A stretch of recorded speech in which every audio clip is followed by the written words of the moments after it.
నమస్కారం మిత్రులారా.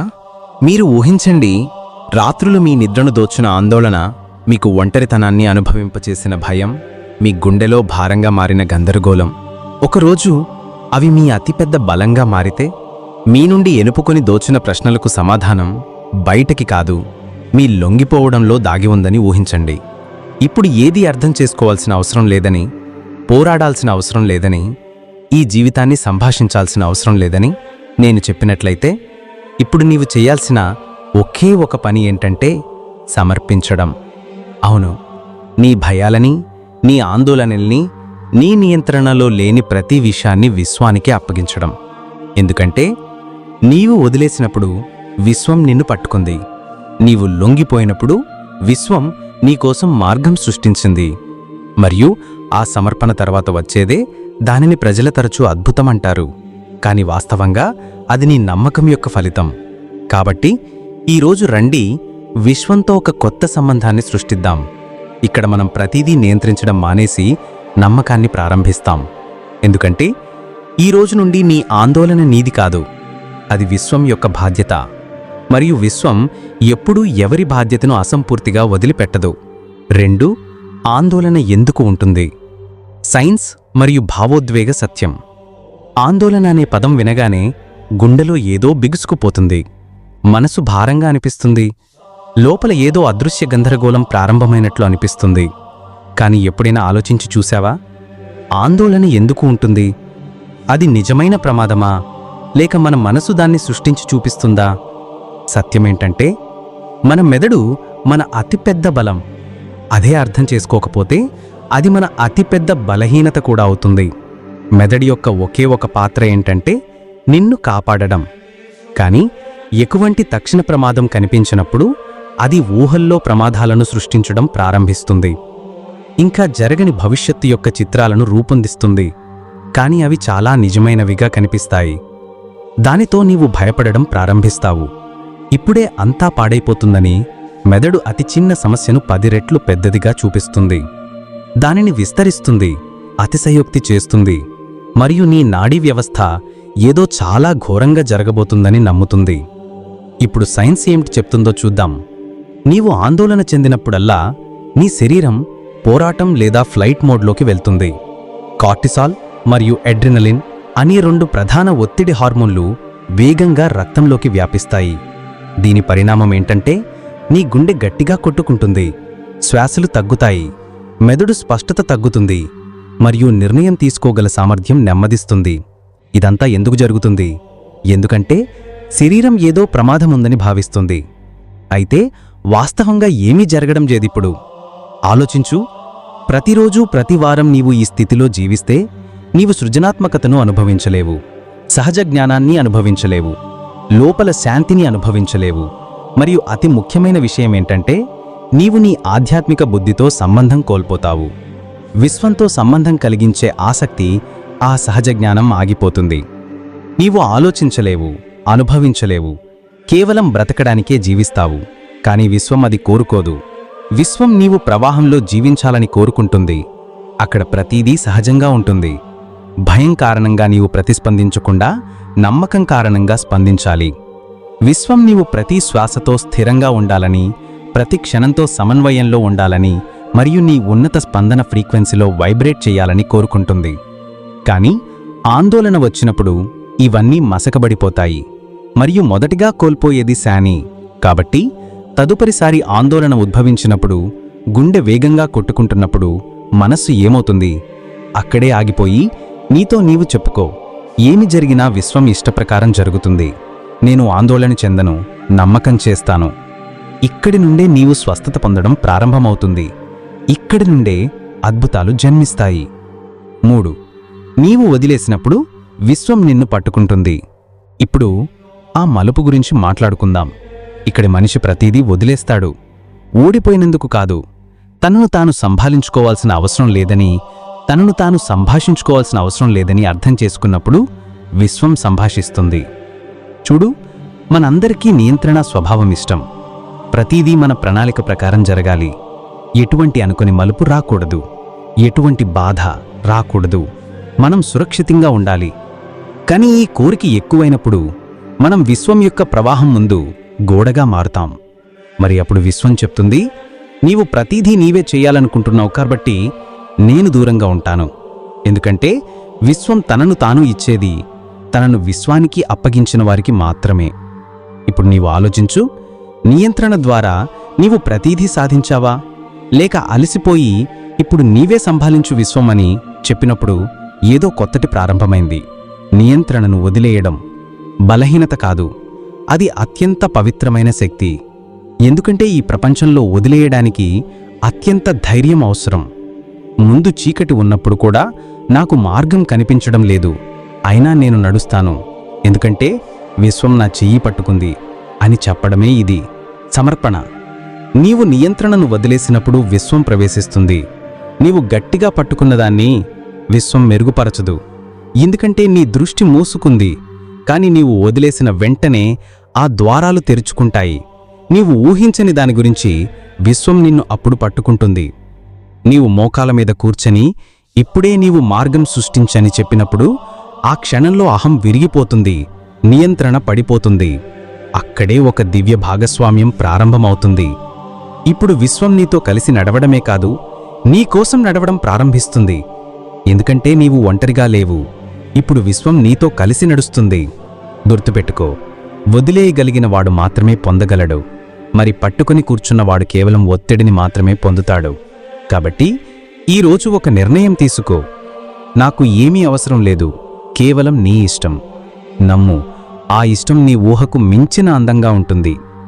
4. విజువలైజేషన్కి అప్పగించే ప్రక్రియ.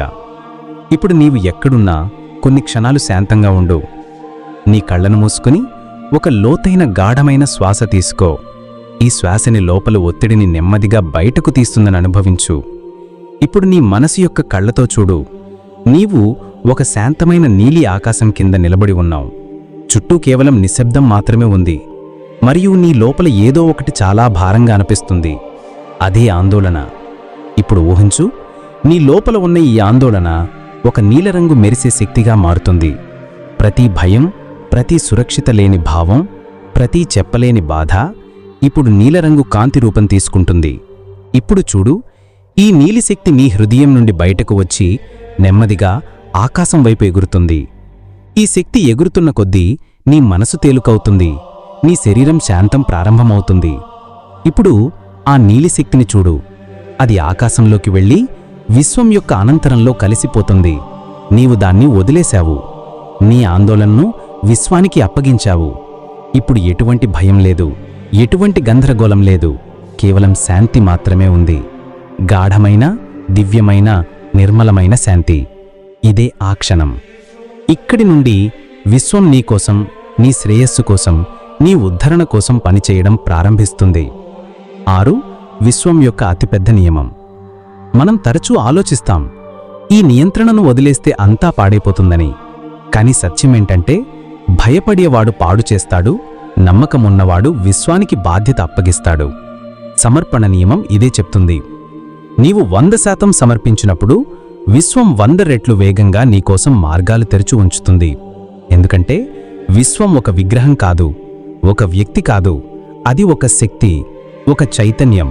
నీ లోపల స్పందనలపై పనిచేస్తుంది. నీవు భయంతో ఏదైనా కోరిక పంపితే విశ్వం భయాన్ని తిరిగిస్తుంది. నీవు నమ్మకంతో ఒక సంకల్పాన్ని పంపితే విశ్వం అద్భుతాలను తిరిగిస్తుంది. నియంత్రణను వదిలేసినప్పుడు విశ్వం చెబుతుంది, ఇప్పుడు ఈ వ్యక్తి సిద్ధమయ్యాడు, ఇప్పుడు ఇతను నా మీద నమ్మకం ఉంచాడు అని. అప్పుడే నీ జీవితంలో ఆ సంఘటనలు జరుగుతాయి. ఇవి నీకు నీ మీద మరియు విశ్వం మీద అంచెలంచెలుగా నమ్మకాన్ని నేర్పిస్తాయి. కాబట్టి ఆందోళన చెందకండి, కేవలం సమర్పించండి. నీ హృదయంతో, పూర్తి భావోద్వేగంతో విశ్వానికి చెప్పండి, ఇప్పుడు దీనికి నేను అప్పగిస్తున్నాను, నీవే సంభాళించు అని. తర్వాత చూడు, ప్రతి సమాధానం, ప్రతి అవకాశం, ప్రతి అద్భుతం నీ తలుపు తట్టడం ప్రారంభిస్తాయి. ఆందోళన విడుదల చేసే దివ్యవాక్యాలు. ఎప్పుడైనా ఆలోచించావా? మన శబ్దాలు కేవలం గాలిలో తేలిపోయే వాక్యాలు కాదు, ఇవి స్పందనలు. ఇవి మనం మొత్తం శక్తి క్షేత్రాన్ని మార్చేస్తాయి. నేను ఆందోళన నుండి విముక్తుడను అని చెప్పినప్పుడు నీవు విశ్వానికి స్పష్టమైన ఆదేశమిస్తున్నావు, ఇప్పుడు నేను భయం కాక నమ్మకంలో జీవించాలనుకుంటున్నాను అని. ప్రతిరోజూ ఉదయం బ్రహ్మముహూర్తంలో లేదా రాత్రి నిద్రపోయే ముందు ఈ వాక్యాలను పూర్తి నమ్మకంతో, భావోద్వేగంతో పలుకు. నీవు నీ అవచేతన శక్తిని పునఃప్రోగ్రాం చేస్తున్నావు. ఈ రోజు నుండి ప్రతిరోజు ఈ ధృఢీకరణలు పలుకు. నేను ఇప్పుడు ఆందోళన నుండి విముక్తుడను. విశ్వం నా ఆందోళనను పూర్తిగా సంభాళిస్తుంది. నేను పూర్తిగా సురక్షితంగా ఉన్నాను. నేను జీవితం యొక్క దివ్య ప్రవాహంలో సాగుతున్నాను. నా కోసం ఉత్తమమైనది సంఘర్షణ లేకుండా నా వైపు వస్తుంది. ఇవి కేవలం శబ్దాలు కాదు, ఇవి విశ్వంతో సంబంధం కలిగించే శక్తివంతమైన తాళాలు. నీవు వీరుడువని పలికిన ప్రతిసారీ నీవు విశ్వానికి స్పష్టమైన సందేశం పంపుతావు. నేనిప్పుడు భయం కాక ప్రేమ మరియు నమ్మకంతో జీవిస్తున్నాను అని. మరియు ఈ మార్పే జీవితంలో అతిపెద్ద స్వస్థతకు కారణమవుతుంది. 7. నియంత్రణ యొక్క భ్రమను గుర్తించు. వదిలేయడం ద్వారా ప్రవాహంలో. మనలో చాలామంది అతిపెద్ద భ్రమలో జీవిస్తాం. అదేంటంటే మనం ప్రతిదీ నియంత్రించాలి. మనం భవిష్యత్తును పట్టుకోవాలనుకుంటూ ఇతరుల ఆలోచనలు మార్చాలనుకుంటాం. ప్రతి ఫలితాన్ని మన ప్రణాళిక ప్రకారం రూపొందించాలి అనుకుంటాం. కానీ నీవెప్పుడైనా మేఘాలను నియంత్రించడానికి ప్రయత్నించావా? లేక నదీ ప్రవాహాలను ఆపడానికి ప్రయత్నించావా? లేదు. ఎందుకంటే నదికి దాని సొంత నియమం, దాని సొంత సమయం ఉన్నాయి. దాని సొంత ప్రవాహం ఉందని మనకు తెలుసు. అదేవిధంగా నీ జీవితం కూడా ఒక దివ్య ప్రక్రియ. నీవు దాన్ని ఎంత నియంత్రించడానికి ప్రయత్నిస్తావో అంతగా దాని సహజ వృద్ధిని నీవు అడ్డుకుంటావు. నీవు ఒక విత్తనాన్ని లాగి చెట్టుగా చెయ్యలేవు. ప్రతి విషయాన్ని దాని సమయంలో, దాని ప్రవాహంలో పెరగనివ్వాలి.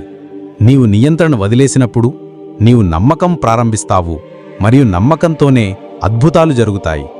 విశ్వం నీవిన్ని కోరేది ఒకటే, నీవు ప్రయత్నించు. ఏమీ సరిగ్గా జరగడం లేదు అని ఆలోచిస్తుంది. కాని ఇవే ఆ క్షణాలు. ఇక్కడ విశ్వం నీకోసం అత్యంత గాఢంగా పనిచేస్తుంది. ఒక విత్తనం మట్టిలో లోతుగా పాతిపెట్టబడినప్పుడు అది బయట నుండి పూర్తిగా శాంతంగా కనిపిస్తుంది. కాని లోపల దాని జీవితం విస్ఫోరణమవుతుంది. దాని రూట్స్ వ్యాపిస్తున్నాయి మరియు నెమ్మదిగా అది ఒక గొప్ప చెట్టుగా మారేందుకు సిద్ధమవుతోంది. అదేవిధంగా నీ జీవితంలో చీకటి ఉన్నప్పుడు అది కేవలం బాహ్య దృష్టికి చీకటిగా ఉంటుంది. లోపల ఎక్కడో ఒక దివ్య బ్లూప్రింట్ రూపొందుతోంది. విశ్వం ఆ బ్లూప్రింట్లు సిద్ధం చేస్తోంది. దాని ద్వారా నీ తదుపరి వాస్తవం జన్మిస్తుంది. అదృశ్య అంటే ఏమీ జరగడం లేదు అని కాదు, అది కేవలం ప్రతీదే జరుగుతోంది, కాని నీ కళ్ళు ఇంకా చూడలేని ఒక స్థాయిలో. కాబట్టి తదుపరిసారి గందరగోళం, అనిశ్చిత లేదా భయం అనిపించినప్పుడు నీ హృదయంతో ఇలా చెప్పుకో: చీకటిలో కూడా విశ్వం నా కోసం పనిచేస్తుందని నాకు తెలుసు. ఈ చీకటి నా సృష్టి యొక్క గర్భం. ఎందుకంటే ప్రతి గొప్ప పరివర్తన చీకటిలో ప్రారంభమవుతుంది. మరియు అదృశ్య స్వరంగ యొక్క ప్రయాణం, పరివర్తన స్వరంగం, ఆందోళన, భయం, అనిశ్చిత ఇవన్నీ కలిసి మనల్ని ఒక స్వరంగంలోకి నెట్టివేస్తాయి. అక్కడ చుట్టూ చీకటి మాత్రమే ఉంటుంది. గమ్యం కనిపించదు, మార్గం కనిపించదు, పరిష్కారం కనిపించదు. కాని ఈ స్వరంగం శిక్ష లాంటిది కాదు, ఇది ఒక పరివర్తన జోను. ఇక్కడ నీవు నీ పాత గుర్తింపును వదిలేసి కొత్త గుర్తింపు వైపు సాగుతావు. ఒక రైలు స్వరంగంలోకి వెళ్ళినప్పుడు బయట కాంతి కొంత సమయం అదృశ్యమవుతుంది. కాని రైలు ఆగిపోయిందని కాదు, అది తన మార్గంలో పూర్తి వేగంతో సాగుతోంది. అదేవిధంగా నీ ఆత్మ కూడా సాగుతోంది. నీ భాగ్యం కూడా ముందుకు సాగుతోంది. నీవు దాన్ని ఇంకా చూడలేకపోయినా ఆ స్వరంగంలో ఆగిపోవాల్సిన అవసరం లేదు, కూర్చోవాల్సిన అవసరం లేదు, ఓడిపోవాల్సిన అవసరం లేదు. ఈ సొరంగాన్ని దాటాలి. ఎందుకంటే సొరంగం చివర్లో ఒక కాంతి నీ కోసం ఎదురుచూస్తుంది. ఒక కొత్త ఉదయం, కొత్త చైతన్యం, ఒక కొత్త శక్తి. కాబట్టి నీవు ఈ సమయంలో ఏ సొరంగంలో ఉన్నా నీతో నువ్వు చెప్పుకో: నేను సాగుతున్నాను, ఎందుకంటే విశ్వం నన్ను కాంతివైపు తీసుకెళ్తోంది. ఈ చీకటి అంతం కాదు, ఇది ఒక దివ్య మలుపు, విశ్వం యొక్క సరైన సమయం, దివ్య ఆలస్యం యొక్క రహస్యం. మన మానవులం సమయం యొక్క బంధనంలో జీవిస్తాం. ఇప్పుడే కావాలి, తక్షణం కావాలి. మనం ప్రతి కోరికను ఒక గడువులో బంధిస్తాం. కాని విశ్వం సమయంతో కాక జ్ఞానం మరియు పరిపక్వతతో పనిచేస్తుంది. నీవు కోరేది విశ్వం తిరస్కరించడం లేదు, అది కేవలం దానిని సరైన సమయంలో పంపాలనుకుంటోంది. నీవు నిజంగా దానికి అర్హత పొందినప్పుడు, నీవు దాన్ని సంభాళించగలిగినప్పుడు మరియు ఆ విషయం నీ జీవితాన్ని నాశనం చేయకుండా మెరుగుపరిచినప్పుడు, పచ్చిపండును తీస్తే అది రుచికరంగా ఉండదు, ఆరోగ్యాన్నివ్వదు. కాని నీవు ఓపిక పట్టి సమయమిస్తే అదే పండు అమృతంగా మారుతుంది. కొన్నిసార్లు విశ్వం ఉద్దేశపూర్వకంగా ఆలస్యం చేస్తుంది, ఎందుకంటే అది నిన్ను రక్షిస్తుంది. నీవు ఏడుస్తున్న ఆ విషయం బహుశా ఈ సమయంలో నీ శక్తితో సరిపోవడం లేదు. మరియు గుర్తించుకో, ఆలస్యమంటే తిరస్కారం కాదు, అది దివ్య రక్షణ, ఆత్మ సిద్ధం చేయడం, కాస్మిక్ సమన్వయం.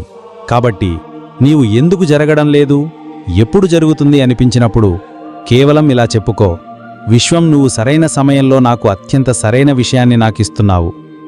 ఎందుకంటే విశ్వం నుండి వచ్చినప్పుడు అది ఎల్లప్పుడూ సరైనదిగా ఉంటుంది.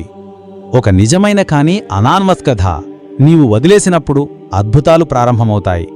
ఆ వ్యక్తి పూర్తిగా విరిగిపోయాడు, సంబంధాలు చేతుల నుండి జారిపోయాయి, డబ్బు అయిపోయింది, ఆశ అనే సమితి అతనిలో ఏమాత్రం మిగలలేదు. చుట్టూ చీకటి మాత్రమే ఉంది.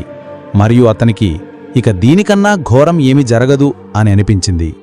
కాని అతను ఒక పని చేశాడు, బహుశా ప్రపంచంలోనే అత్యంత కఠినమైన పనుల్లో ఒకటి. అతను నియంత్రణను వదిలేశాడు. అన్ని ప్రశ్నలను, ఆందోళనలు, భయాలను విశ్వానికి అప్పగించాడు. ప్రతి ఉదయం అతను 2 మాటలు మాత్రమే చెప్పేవాడు, ధన్యవాదాలు. ప్రతి రాత్రి ఏడుస్తూ కూడా ఇలా చెప్పేవాడు, నేను లంగిపోతున్నాను, నీమీద నమ్మకం ఉంచుతున్నాను. అతను ఏమీ చెయ్యలేదు, కేవలం నమ్ముతూ ఉండేవాడు. 1 సంవత్సరం గడిచింది. మరియు ఒక రోజు విశ్వం అతను పూర్తి కథను తిరిగి రాసినట్లు అనిపించింది. కోల్పోయిన సంబంధాలు మరింత గాఢమైన ప్రేమతో తిరిగి వచ్చాయి. పోయిన డబ్బు సమృద్ధిగా తిరిగి వచ్చింది. మరియు అసంపూర్తి అయిన కల నిజమై అతని ముందు నిలబడింది. నేను ప్రతిదీ వదిలేసినప్పుడే విశ్వం నా కథను తిరిగి రాసింది అని అతను చెప్పాడు. ఈ కథ ఒక్కరిది మాత్రమే కాదు, ఇది నమ్మకాన్ని నేర్చుకున్న ప్రతి వ్యక్తి యొక్క కథ కావచ్చు. కాబట్టి నీవు కూడా ఈరోజు ఓడిపోయే స్థితిలో ఉన్నట్లయితే ఇంకొంచెం ఆగు, ఎందుకంటే విశ్వం ఇంకా నీ కథ యొక్క అత్యంత అందమైన భాగాన్ని రాస్తోంది. ప్రతిదీ సరిగ్గా ఉంటుంది, ఎందుకంటే నీవిప్పుడు విశ్వాన్ని నీ భాగస్వామిగా చేసుకున్నావు. మరియు విశ్వం నీ భాగస్వామిగా ఉన్నప్పుడు భయం, ఆందోళన, బాధలు అన్నీ వెనకబడిపోతాయి. ఇప్పుడు నీ జీవితం అద్భుతాలతో నిండిపోతుంది. ఒకవేళ ఈ వీడియో నీ హృదయాన్ని తాకినట్లయితే, ఈరోజు నీవు కొంచెం ఉపశమనం అనుభవించినట్లయితే, దీన్ని నీ స్నేహితులకు షేర్ చేయడం మాత్రం మర్చిపోకు. ఈ వీడియో గాని మీకు ఉపయోగపడినట్లయితే మన వీడియోని లైక్ చేయండి, షేర్ చేయండి, సబ్స్క్రైబ్ చేయడం మాత్రం మర్చిపోకండి. Thank you everyone.